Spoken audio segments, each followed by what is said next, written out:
Hello, do you know what's causing your anxiety, but you've still got it? Well, that means you don't know what's causing it. You see, the way you overcome anxiety is to find the cause, and once you know the cause, your anxiety will go.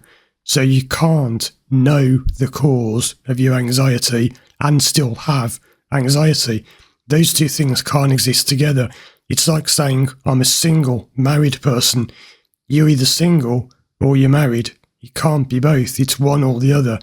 So you cannot know the cause of your anxiety and still have anxiety. So where people go wrong is they always go back and look for an event that happened in their life. They're always looking for this day when they went out and they went to the beach or the shops and something happened and they have to find this trapped, repressed memory.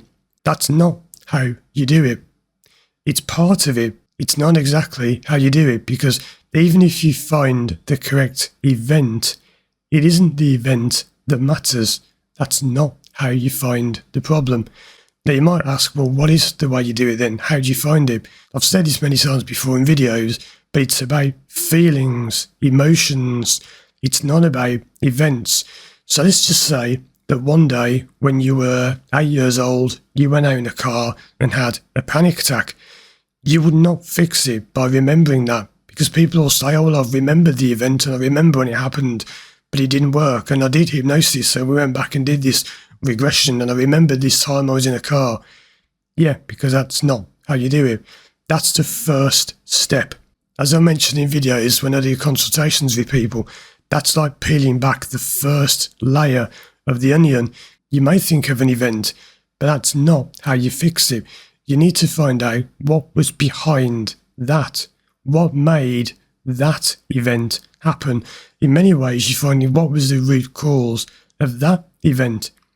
So what do I mean by this? Well, let's imagine again you were out in your car when you were 8 years old and you had this panic attack. And how you do this, I could take hours to explain. I'm not going to explain it now. But you may think, well, you know what? Around the time that happened, I remembered I had a pet rabbit and it died the week before. So how did you feel about that? I might ask. And people start getting emotional. And they'll say, oh no, well, I remember my rabbit died and I was really sad. It doesn't bother me now, but as a kid, it was really bad. There you go. What did they just say? It doesn't bother them now, but it did as a kid. That's another big place where people go wrong. How you view it now is irrelevant, because the younger you is coming out when you drive. And I had someone say this to me just the other day. Somebody emailed me and said they'd be watching my videos and they'd realised that the reason they got fear of driving is because the younger them was driving. And that's what so many people don't get. In many cases, it is because when you drive, you're effectively reverting to being a child. Now, you won't know this. You'll have no idea it's happening whatsoever. But the reason you're panicking and getting scared and shaking is because effectively you've become an 8-year-old version of yourself who doesn't know how to handle a car. And if this all sounds crazy, I get it. I understand people say, well, this is mad. That's the whole point. Your problems live in your unconscious, which is ruled by emotions, feelings, sensations. As I've said many times before, love is a sensation, a feeling, whatever you want to call it, an emotion.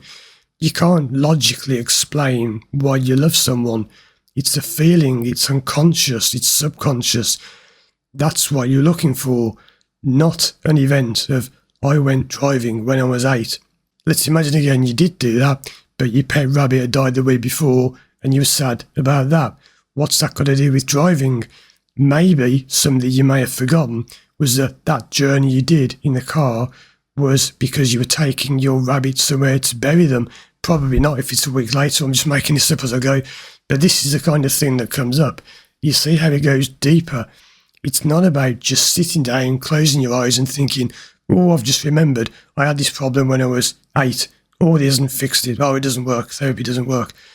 There is way more to it than just finding that event. Because even if you find the event, that won't be the only one. There'll be multiple events.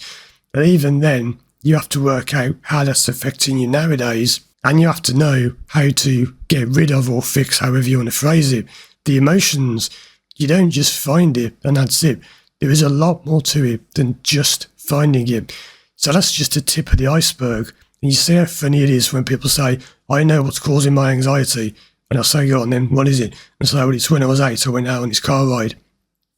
Why, that is the tip of the iceberg. No wonder it hasn't fixed anything, because you don't know what's causing it. You'd forgotten about the rabbit. You'd forgotten the reason for the journey. And even if you remember all that, you won't understand how that ties in with you today. And even if you do and do all that, you won't be able to understand other things. Many times when I work with people online, they'll have feelings come up in their body. They'll often say things like, oh, I've got this really warm feeling in my chest. That warm feeling in your chest is the thing you're looking for. But people don't get this because people are looking for events. They're looking for the time they were in a car, the time they were doing something when they were younger, the events that caused it. That feeling in your chest is the event, because your subconscious and unconscious, however you want to call it, whatever you want to call it, it remembers things with feelings. So that warm feeling is a memory. That is the memory you're looking for. But what do you do with it? Well, this is what you need to be a therapist to understand. It is funny sometimes when people leave comments on videos and they're saying things like, well, I found a memory and I can't fix it and I don't get it. Are you a therapist? No. Well, you got no chance then. What are you going to do? How are you going to fix this when you don't even know what you're looking for and what to do when you find it? And even if you are a therapist, the interesting thing is this often won't work if you do it on yourself. Even though I know all this stuff and I've done it for years and I've trained and I've done all these courses and I've got qualifications or whatever, I still can't fix my own problems sometimes. Why? Because I'm too lost in my own problem. You see, to fix a problem, you've got to look at it without any kind of prejudice, without any preconceptions. It's no good you sitting there and thinking, well, why can't I drive? Because you're so wrapped up in this thing about, I can't drive, I've had this for decades, I can't do it. You simply won't see what someone else can. And I've had this when I've worked with people and they've come into a call with me and I can see straight away that something they've said doesn't make any sense. And I'll ask them and it just completely dumbfounds people. I've had people who have said to me, that's a good question. Oh, that is a really good question. And you can see they're thinking, and that's their mind reconfiguring things. But you won't see this because you're too trapped in you. It takes someone from the outside sometimes to look at it from the outside and say, well, that doesn't make sense. What doesn't make sense?